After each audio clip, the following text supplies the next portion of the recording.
El golpe de Estado fue y significó muerte, significó tortura, significó división, que son cosas que cualquier persona que aspira a gobernar el país no debiese desearle al país. El candidato Kaiser con su verdadero rostro, un candidato intolerante, capaz de tomar las armas para asesinar a quien piensa diferente. Kaiser afirmó que sin duda apoyaría un nuevo golpe de Estado si se repitieran las circunstancias. Le preguntan con todas las consecuencias. Con ese detalle quería apuntar en ese minuto cuando le preguntan si es que él haría todos los mismos detalles, todo lo que sucedió, todas las muertes, todo lo que hubiera incluido. Él dice que sí. Nada justifica un quebrantamiento a la democracia, a retroceder en los derechos humanos. Él es un tipo oscuro que no tiene conexión emotiva, ni siquiera es un ideólogo, porque hay gente que es más intelectual, qué sé yo. No, ni siquiera eso, es un personaje peligroso. Alguien que sostiene lo que ha sostenido Johannes Kaiser, que él estaría dispuesto a apoyar un golpe de Estado, es una persona que debería estar fuera de la ley. O Kaiser que no llega al piso mínimo de rechazar una dictadura. Parecido a lo que fue en el año 73, él estaba de acuerdo con que se produjera nuevamente un golpe de Estado, si se dieran, como dijo, las mismas circunstancias o circunstancias parecidas. Entonces, bueno, ahora se sabe que el parlamentario va a ser llevado a la Comisión de Ética de la Cámara después de conocer estas declaraciones. No vamos a tolerar amenazas a la democracia tales como las declaraciones del diputado Johannes Kaiser, donde claramente dice que estaría de acuerdo con un golpe de Estado con todas sus consecuencias si se repitieran las circunstancias del año 73.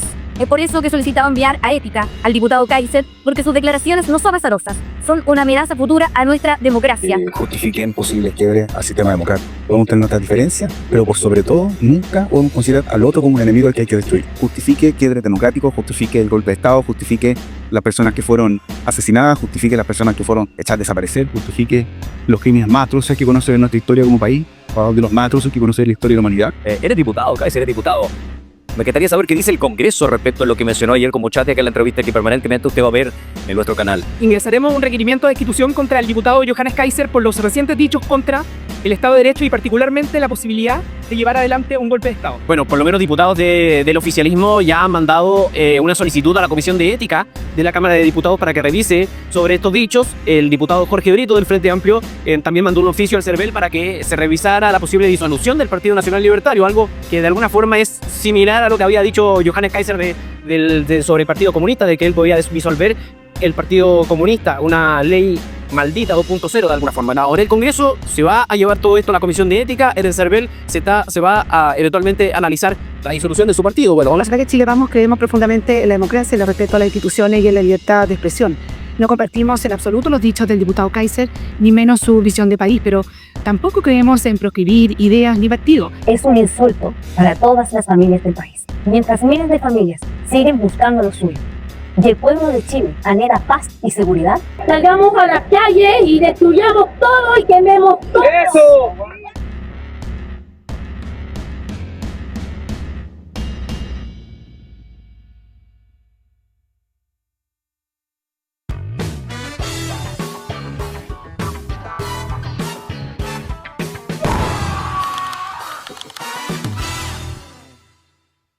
Un político de derecha menciona que en el caso de repetirse el quiebre de la democracia provocado por la Unidad Popular y Salvador Allende el año 1973, donde menciona claramente no justificar torturas, indicando que los cursos contra insurgencia eran parte del entrenamiento recibido de las Fuerzas Armadas, provoca un escándalo nacional, pero una comunista gana como rostro del oficialismo y nadie dice nada. Cuando la izquierda habla de refundar Chile o defender a Cuba, lo llaman libertad de expresión. Cuando la derecha opina sobre un rol histórico de los militares, lo llaman incitación a un golpe. El 11 de septiembre del 2019 usted apoyó, salió publicado un inserto en favor del golpe de Estado del 11 de septiembre del 73 y el pronunciamiento militar. El golpe de Estado, como que otros dirán pronunciamiento militar. O sea, usted lo sigue apoyando, sin duda. Si se dieran las mismas circunstancias, ¿usted apoyaría un nuevo golpe? Sin duda. ¿Absolutamente todas las consecuencias? Con todas las consecuencias. ¿Con los muertos? Con todas las consecuencias, lamentablemente, y eso es algo que tenemos que hacernos cargo. Usted no puede decretar la vía armada como justificada para alcanzar el poder. Usted no puede organizar a 10.000 guerrilleros armados. Vox, el expresidente Frei. Usted no puede desatar la guerra y la lucha de clases. Y cuando recibe una respuesta, esperar que ésta sea pacífica. Y le quiero preguntar, las detenciones, las desapariciones, las torturas y los asesinatos fueron inevitables de su tiempo? No creo que hayan sido inevitables. No acaba de decir, no. Lo que le dije fue que en el caso de que hubiese un conflicto de esa naturaleza que pudo haber alcanzado los ribetes de una guerra civil, de la mano de la cantidad de gente armada que había, ya evidentemente que iban a haber muertos, iban a haber violaciones de derechos humanos, disculpe. Porque sabe que cuando la gente armada se enfrenta, normalmente se viola los derechos humanos. Por lo demás, hacer presente lo siguiente, que el ejército de Chile, en su momento, actuó de acuerdo con aquello con lo cual había sido entrenado bajo el control del régimen democrático. Y estamos hablando desde González Videla para adelante, las torturas. Pero si el ejército, en lo que era el combate antisubversivo, contrainsurgencia, los cursos de contrainsurgencia, en los años 60, en los años 50, 60 y 70, incluido el gobierno de Salvador Allende, se despachaban los oficiales a ser entrenados en Estados Unidos a torturar en técnicas de contrainsurgencia. Y lo hicieron con la complicidad o con la aceptación del régimen democrático, es decir, de la derecha, de la izquierda, de los radicales y de los comunistas, de los socialistas. ¿Y eso son las torturas que se cometieron bajo un... Sin duda. Pero si no le estoy defendiendo las torturas, pero está justificando todo. Era casi inevitable. Estoy justificando la falta de justicia. Ustedes militares que están presos. No, permítame. ¿Por qué? Yo no estoy justificando las torturas, no deja que me permita que me... Federico el Grande prohibió las torturas en el siglo XVIII porque nos servían, entre otras cosas. Ya creo que las torturas es una forma brutal y por lo demás muy poco práctica de obtener información. Y es un castigo inmerecido. Es una violación de las cosas más básicas en las cuales cree el ser humano. Pero voy a decir una cosa.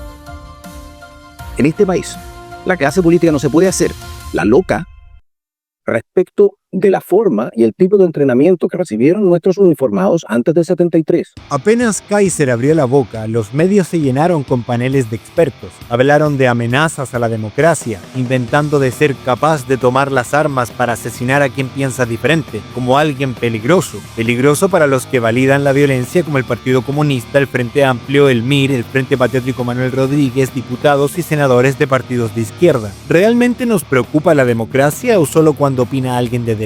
El discurso era claro, no se puede hablar de Fuerzas Armadas ni siquiera como opinión, porque eso es retroceso, eso es amenaza a la democracia. No así quemar 25 estaciones de metro, vandalizar otras 58, quemar iglesias, cuarteles de carabineros y PDI, destruir comercios, saqueos, cobrar peajes con dinero o bailando para que te dejen transitar, inventar centros de tortura, llevar a delincuentes al Congreso como si fueran héroes, llamar a un parlamentarismo de facto y a renunciar a un presidente democráticamente electo, llevarnos a redactar una constitución a su medida que permita al presidente gobernar por decreto, una receta conocida para dirigirnos a una dictadura. Creo que el debate presidencial en Chile debe versar sobre Chile. No creo que tener una opinión distinta respecto de una consideración política u otra haga que el Partido Comunista esté fuera del sistema democrático o, como algunos lo han tratado de poner, como que fuera antisistémico o pro dictaduras. Como partido nos basamos en los principios marxistas, leninistas que orientan nuestra lucha por una sociedad justa y equitativa, basada en la superación del capitalismo hacia el socialismo y en última instancia el comunismo. Entre nuestros pilares centrales se encuentra la lucha de clases que reconoce la contradicción capital-trabajo como el motor de los cambios sociales, buscando una emancipación de la clase trabajadora a través de la propiedad colectiva de los medios de producción y una economía planificada democráticamente. ¿Qué representa el Partido Comunista? ¿Pluralismo democrático o una ideología que históricamente ha perseguido y asesinado a sus opositores? Ha defendido dictaduras, ha levantado muros para encarcelar a su pueblo y ha justificado la violencia. ¿Se puede ser democrático y comunista a la vez o solo hay libertad para un lado del espectro? Piñera ha sido el peor gobierno de la historia de Chile, sin lugar a dudas. Claramente puede pasar a la historia como quiere pasar, pero no en los términos que quiere pasar. Los senadores de derecha mano y directo. Que hoy vengo a ofrecer mi corazón. Los partidos que conforman nuestra alianza son partidos de la centroizquierda chilena amplios. Pero quiero hoy día especialmente saludar a mi partido, al Partido Comunista de Chile. El reflejo de la expresión máxima de este principio del capitalismo y de la lucha de clase, en realidad, en la cual, cierto, el dueño del capital se apropia de la riqueza que producen entre todos y trabajadores reciben las migajas de esa torta. No quiero a Chile subordinado a gobiernos extranjeros ni a modelos externos. Mantendremos una política internacional basada en la independencia y el multilateralismo. El círculo de la desigualdad, el círculo de la exclusión, el círculo de la pobreza en el cual nos quieren y nos han tratado de mantener en este sistema neoliberal.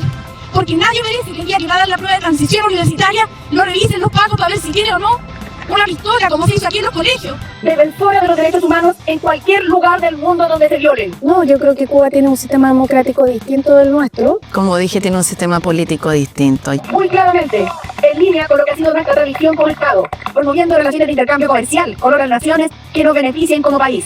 En suma, seguiremos siendo un país libre, independiente y soberano. Este es el Chile que ya no queremos. Ese es el Chile que despertó el 18 de octubre. Lo nefasto que ha sido el sistema económico neoliberal, que se ha basado en la explotación de las grandes mayorías por parte de un pequeño grupo, que se ha enriquecido a costa de todas y todos nosotros durante largos años. Tiene que cambiar, compañeros. Eso tiene que cambiar. Y así como tiene que cambiar para cada uno de los habitantes de este país, también tiene que cambiar para la redistribución que se hace en torno a las comunas. Una alta votación, igualando incluso a los pactos de los partidos de los 30 años. Por cierto, el sistema antidemocrático que buscaba resguardar esta constitución pinochetista no permitía una diversidad en la representación parlamentaria. Pero no nos engañemos. Enfrentamos un escenario donde el populismo de la ultraderecha en el mundo ha crecido. Donde el narcotráfico ha entrado en nuestro país, todavía estamos a tiempo para detenerlo. Las soluciones que funcionan son de amor, no de rabia. Una cosa pequeña pero que es tan necesaria: sacar a los presos de alta peligrosidad de la cárcel y hacerlos cumplir penas comunitarias. Sacar a los presos de alta peligrosidad de la cárcel y hacerlos cumplir penas comunitarias.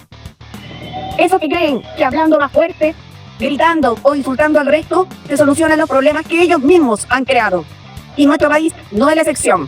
Por eso, frente a nuestros ojos tenemos la amenaza de candidatos que, ocupando los temores reales de nuestra gente, los usan para buscar el poder y para hacer retroceder avances sociales.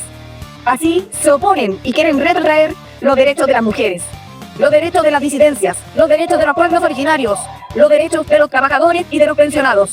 Y los llamo a no soltar nuestras manos, a tenerlas juntas para enfrentar desde la unidad política y social más amplia posible a la ultraderecha chilena y detenerla. Creemos que el Partido Comunista es un peligro para nuestra institucionalidad. No solamente lo creemos, sino que creemos que existen pruebas para ello. Y espero que el Partido Comunista, antes de ir a una primera vuelta, resuelva los temas que tiene entonces todavía abiertos con nuestra institucionalidad y con nuestra legalidad. Entre otros, le entrega los arsenales que todavía conserva en su poder. Montan en Chile una verdadera agencia para la salida y entrada de chilenos y un taller para elaborar documentación falsa. Tener un documento, un carnet en la época era bastante fácil igual que el pasaporte. Y él supervisa personalmente toda la operación en la que trabajaron los organismos cubanos de inteligencia. Las armas ingresadas son escasas y los comunistas creen que se necesitan muchas más para equipar a sus militantes. En 1985 el PC aprueba una audaz iniciativa: internar un centenar de toneladas de armas y explosivos directamente en las narices de los militares chilenos. Todo de la internación de armas, todo esto se decidió acá. El acuerdo político fue acá. Todo lo que han solicitado, estimularon que encontraron también otros lentes. Pronto, las armas fueron mostradas en una intimidante exposición. La incautación del arsenal fue un pacto demoledor para el Partido Comunista. Los opositores que apostaban a negociar y derrotar pacíficamente al gobierno repudiaron al PC y a su brazo armado. Consideraron que esto ayudaba a consolidar al régimen. Esto es la guerra, ustedes no saben tantas oportunidades que estamos teniendo. Se habla tantas veces, la guerra que estamos desarrollando, que no hay fuego, pero hay acciones, y los políticos siguen hablando. Presidente, muchas víctimas inocentes seguramente iban a caer nosotros. ¿Se hace cuenta usted? Hay una tonelada, ¿cuánto es? 1.300 kilos. 1.300 kilos de TNT. Es decir, con esto no era medio campeón. Con un valor estimado en más de 30 millones de dólares, el arsenal incautado incluyó 3.115 fusiles M16, 216 fusiles FAL, 2 millones de cartuchos de diversos calibres, varias toneladas de explosivos, 115 lanzagranadas rusos, 117 lanzacohetes norteamericanos Lob y 2.000 granadas de mano. Con la ayuda norteamericana se identificó el origen de los M16 a los cuales se les había barrenado la numeración. Todos procedían de Vietnam. Esperamos que el Partido Comunista se comprometa efectivamente a respetar los principios constitucionales y democráticos que no ha respetado en el pasado. Y esperamos que este proceso eleccionario no sea una señal que nos indique a nosotros que nos vamos a tener que jugar la democracia con cada elección de ahora en más, en razón de que uno de los actores pretende entrar a través del sistema democrático para después cerrarlo. Y el Partido Comunista en su historia, en el mundo, ha demostrado que ese es muchas veces el camino que utiliza para entrar a un Estado y no abandonarlo nunca más. Creemos que el Partido Comunista tiene que dar explicaciones también respecto a lo que son sus relaciones con la FARC. Vivieron el contenido de cerca de 300 correos electrónicos entre el Partido Comunista Chileno y las FARC, hallados en el computador de Raúl Reyes, cabecilla de la organización terrorista que fue abatido el 1 de marzo del 2008. Respecto a lo que son sus relaciones con Venezuela. Debo decir que Venezuela tiene hoy día una participación activa y plena en el Concierto de Naciones Unidas y en la CELAC. Es un país que es la propia comunidad mundial la que garantiza su consistencia democrática. Dictadura, como se le ha calificado, ¿verdad? Debería decir que algunos han calificado, ¿no? Para salvar la excepción de ustedes. Sí, claro. Ya. Mucha honra. Respecto de lo que ha sido su actuar permanente de Zapa en contra de los intereses de Chile, que tiene que dar explicaciones respecto de lo que fue su actitud debido al asesinato del teniente Ojeda. También los dichos del diputado Boris Barrera sobre los motivos que llevaron al asesinado exmilitar venezolano a venir a Chile. Quiero dejar claro que él arranca porque estaba preso por planificar un magnicidio, por planificar atentado. Yo creo que una cosa importante de revisar, saber a quién le estamos entregando refugio político. Y que tiene que dar explicaciones también respecto de lo que son sus relaciones con grupos subversivos en nuestro país y fuera de él. Espero que el resto de las fuerzas democráticas exijan estas explicaciones, así como lo hacemos nosotros, porque creemos que este resultado electoral, siendo democrático, nos da una señal de alerta respecto del futuro democrático de nuestro país. Vamos a dar una pelea muy dura en estas elecciones presidenciales, y las vamos a dar con un antagonista ahora conocido, un antagonista que es conocido a nivel mundial por ser un peligro para la libertad, la propiedad y la vida de la gente. Más de 100 millones de personas han muerto en manos del comunismo. ¡Pueblo! ¡Audiencia! ¡Fusil! ¡Fin! ¡Fin! ¡Pueblo! ¡Audiencia! ¡Fusil! ¡Fin! ¡Fin! Si opinar libremente sobre el rol de las Fuerzas Armadas es considerado subversivo, pero se le baja el perfil militar en una ideología totalitaria, entonces no estamos defendiendo la democracia, estamos defendiendo un dogma. Yo apoyaría un golpe de Estado en Venezuela.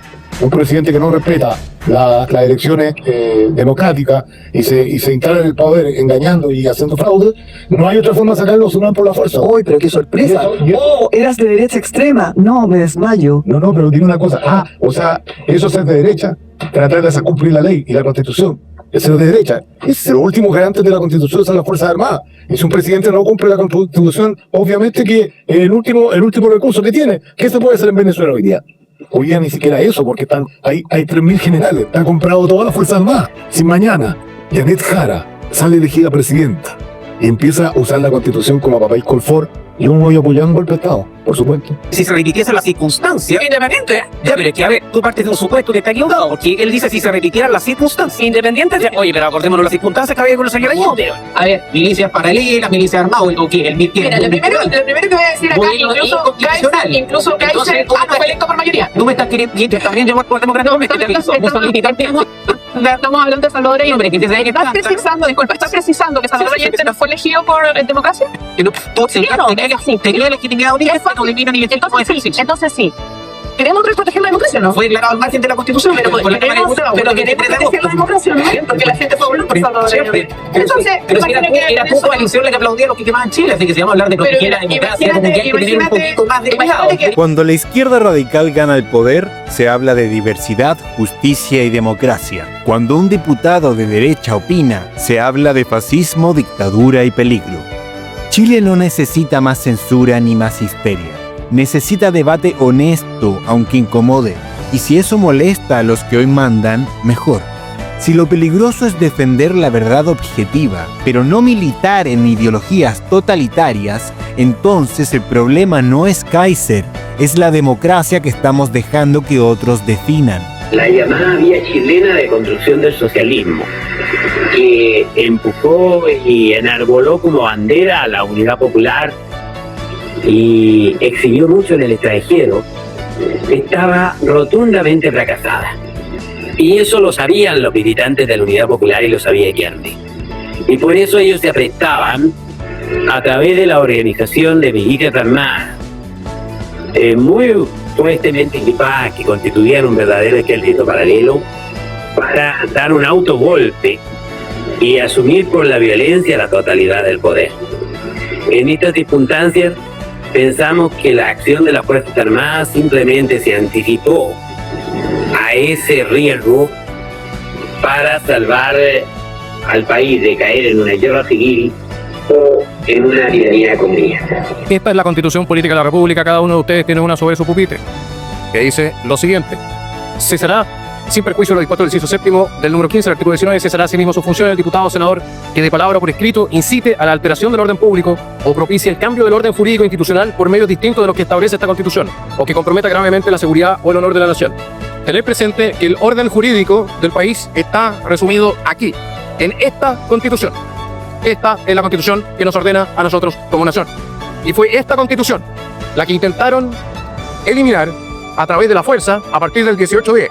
De hecho, es la Constitución que perdió de alguna manera su validez una vez que se acordó modificarla en noviembre de ese mismo año para sofocar o para por lo menos tranquilizar la violencia que se vivía en todo nuestro país. En ese momento, senadores como el senador Quintana hablaban de que el señor Piñera podía continuar en su cargo solamente si aceptaba un parlamentarismo de facto, violando esta Constitución. Así como muchos parlamentarios salieron a defender y a respaldar la violencia que se producía afuera de este mismo Congreso o incluso dentro de este Congreso, en razón de su motivación, que era la de cambiar el orden institucional de nuestro país, por medios distintos que aquellos que establece esta Constitución. Yo defendí esta Constitución y la voy a seguir defendiendo. La defendí en los momentos más aciagos, la defiendo ahora y la voy a defender en el futuro. Es decir, estoy defendiendo el orden institucional de la nación. El hecho de que me vengan a confrontar o a acusar de querer violentarlo solamente indica la desesperación de quienes, sabiendo que no teniendo argumentos para ganar en buena lid una campaña electoral, tratan de manipular el sistema para despojar a uno de sus competidores de la posibilidad de correr contra ellos en una elección. Pero no solamente eso, porque son los mismos que en el pasado fueron responsables del quiebre institucional que generaba las mismas circunstancias, que generaba entonces el fin del ordenamiento democrático y del ordenamiento constitucional de nuestro país. Así como lo dice el acuerdo de este gobierno, de este Congreso, que fue ratificado el 2023, que dice: respecto al gobierno del presidente Allende, que fue destruido por el Partido Socialista debido a su maximalismo, que dice que es un hecho que el actual gobierno de la República, desde sus inicios, se ha ido empeñando en conquistar el poder total con el evidente propósito de someter a todas las personas al más estricto control económico y político por parte del Estado y lograr de ese modo la instauración de un sistema totalitario absolutamente opuesto al sistema democrático representativo que la Constitución establece. Esto es lo resuelto por este Congreso en agosto del 73, y ustedes son responsables del fin del orden constitucional que se produjo entonces en septiembre del 73, porque ya no existía el orden constitucional. Entonces no nos equivoquemos aquí. Cuando yo planteo en las mismas circunstancias, significa que efectivamente el orden institucional debe haber cesado de existir.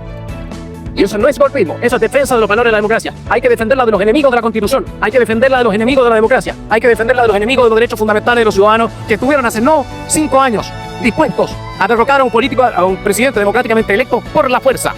Así lo dijo también el señor Sergio Mico, que acusó al Partido Comunista de haber estado a 30 minutos de ocupar la moneda. Así que, damas y caballeros, antes de venir a acusar a alguien de golpismo, mírense al espejo, porque si hay alguien que sistemáticamente ha producido desórdenes institucionales en este país, son ustedes. Muchísimas gracias. No llegarás a la prosperidad despreciando la economía. No puedes fortalecer al débil debilitando al fuerte. No puedes ayudar al obrero degradando al que le paga su salario. No promuevas la hermandad de los hombres incitando el odio de clases. No puedes ayudar al pobre destruyendo al rico. No puedes establecer una seguridad bien fundada con dinero prestado. No puedes dar al hombre valor y carácter quitándole su iniciativa e independencia. No puedes ayudar a los hombres haciendo lo que ellos podrían hacer por sí mismos. ¿Tú crees que esto es libertad o manipulación? Si crees que este debate debe llegar a más personas, compártelo, comenta tu opinión y suscríbete, porque el doble estándar se combate con más verdad, no con censura. Quien esté dispuesto a violar la Constitución, destruir los derechos de los ciudadanos, hacernos pasar hambre, tratar de tomar el poder total e instalar un sistema totalitario en nuestro país, va a encontrar nuestra resistencia, ayer, ahora y siempre.